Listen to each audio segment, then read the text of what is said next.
They don't want them all to get killed. They want whatever Israel, left to be saved. So let us save them, because obviously this is the Israeli will finish them all. We'll keep doing this forever. So it's a solution of, like, let's say, a TV show, like, I'm a hero. Look, I'm what I did. So Netanyahu, he will show the Israeli, I finished Hamas. Hamas will never be finished, because even if now they made the agreement, Hamas does exist. Hamas is not just members. Hamas is the idea. Everyone who is not, every Muslim in the world is Hamas. We don't want to lie to ourselves.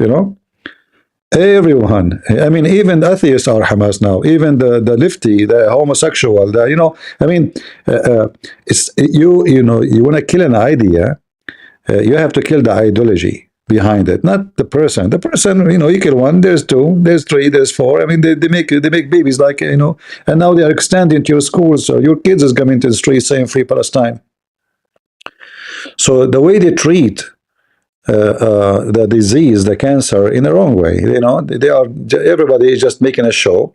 Trump is obsessed with himself, look like he's the one who can do things, make things happen. But we know that this is not him. I mean, what are you talking about? Thanks to Qatar. I mean, Qatar is the problem of the story. In fact, if they have intelligence, real leader, if they take the prince of Qatar, he's not a prince, by the way. I mean, they call himself a prince now. This guy is just a little Bedouin. He take a shower once a year. By the way, thanks to the oil and gas, now they take shower with perfume. If the Israeli made one surgery, arresting this guy and telling the Hamas, you will release everybody and you surrender your weapon, they will do. Because this is where the woman money coming, They do not need to even to invade Gaza. The real enemy is Qatar. And as soon as Israel attacked Qatar, Trump, he jumped to defend Qatar, because, the Trump, he's a businessman. He don't really, like, you see, when we vote for Trump, we know that he is not an ethical kind of a person. He tried to present an agenda we support, like, against Antifa and, this gender equality and this garbage, come with the lefty. But this guy is a businessman, and ethic for him is based on dollars and gold. So when you speak about Trump, you speak about money, not about ethic. So I want to thank Qatar. The first one is Qatar, for sure. I mean, Qatar is the first one to thank, because they are the one, Hamas. They are the one who decide if the hostages will be released or not. So he knew that. He knew that Hamas is Qatar, and Qatar is the one who make decision. You see, when they say the leaders of Hamas are in Qatar, this is not true. They are there, but the leader of Hamas is the ruler of Qatar himself. And then this idiot, he comes and he says to us, I want to thank you all for this amazing proposed for Gaza peace plan. I mean, I don't want to use the word piece of shit, but this peace plan is a piece of shit. Count my words, and let us see how long it's going to take before the coming attack is going to happen in Israel. Let us assume that this peace plan in Gaza is totally, perfectly accomplished. Count with me and see how many Jews will be killed next year, next month, next 3 months, next 6 months. They are just lying to themselves. They love to show off, make themselves that they are right. We can make things happen. But we know that peace between Israel and Muslims will never happen. And if any Islamic country sign peace agreement with Israel just because they need them, now, you see, Israel is needed. Israel is a major force in the Middle East. It's not a small, yes, it's a small, tiny country as a population and as a space, but it's a powerful country when it's come to other things, innovation, technology, even investment, money. So it's a small, tiny country, but it's powerful, and they need it now. But this peace agreement is signed between, let us say, Emirat and Israel. Not because Emirat need Israel. As simple as that. Saudi Arabia need Israel because those countries, they are at risk of attack by Iran and the Shia.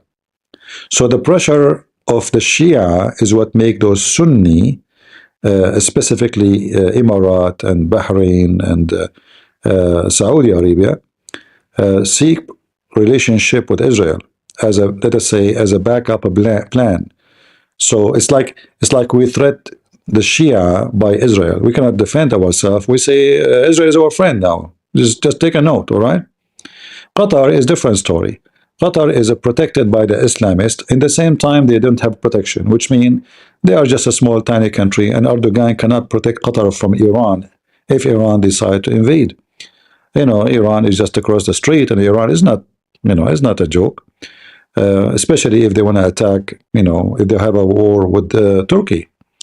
I mean, Turkey is a country is bankrupt. They might have a big army, but they cannot handle war for a week because they don't have money. And Qatar cannot supply Turkey. Qatar is rich because a small population, but if we divide the money of Qatar on a population like Turkey, Qatar itself will be poor.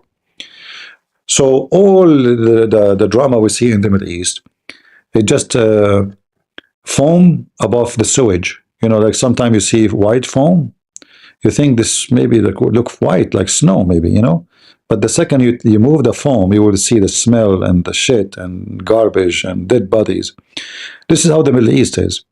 So in the top there is a lot of foam, but underneath is very, very wicked. And this guy, he comes from time to time claiming that he is going to fix the world. I see Trump sometimes is the same as the hippie lefty. He claimed to be conservative, and we supported him, and I support him. Actually, if he go for election again, I will vote for him because he did many good things, against the agenda of the lefty. I like that. But when it's come to the Middle East, he's very lefty. He's not conservative. He's a Qatar boy because he liked money. They knew what he liked. They knew what him and his family, they love, they worship money. So they gave him what he want. And the second you give him what he want, which is money, he go with you. He go to the end of the road. Just give me the money. Show me the dollar. And they knew that this is what he liked. If you look at his cabinet, you will see that the head of the FBI today was a lobbyist for Qatar. The general attorney of USA was a lobbyist for Qatar. The minister of what? I forgot. Minister of what? Whatever. You see him always with Trump. He is a lobbyist for Qatar. So you have three big names in his cabinet, the head of the FBI, the general attorney. I mean, this is the most scary positions in the country. General attorney can arrest anybody, can arrest me. Signature, just one signature can, arrest this guy. Very powerful job. Those they used to work for Qatar. There's no question about it. Their name is listed in FARA, which is an organization, government organization to announce foreign agent. So they are foreign agent legally, officially, like Tucker Carlson. So Qatar is buying the conservative, buying the left, and that make you believe and make me believe that the conservative in America are not conservative. They are lefty. They are for sale. They are corrupt. They are just, it's like two faces of one corrupt coin. Like there's a false dollar. The right face have an eagle in it. The left face have a gay on it. But both of them, they are the same. Like I'm talking about the image. Like one have eagle, or the other one have Antifa. But it's the same dollar. And Qatar is buying the dollar by the two faces. So whoever become a president, Qatar is going to buy him. See the power of the money? Because we have a very unethical people in the government. Everybody, I'm not talking only about, everybody, all those congressmen, senators, all is just, just a piece of shit, all of them. Nancy Pelosi and all the garbage. And this is why actually they are desperate to go and win election. Why somebody won? How Hillary Clinton, she paid $3 million, as I heard, and I saw an article, as a wedding for her daughter. How someone, her salary is small. I mean, it's a small salary compared, and when you are a president, I mean, you have to live the life of a president. So you have more expenses. And after you finish, you have a small salary still. I mean, they give you retirement, but still your salary is small. So how those people get so rich? How Obama now is Obama? What happened? How Obama, the one who is a son of a poor from Kenya, becomes so filthy rich? Anybody can?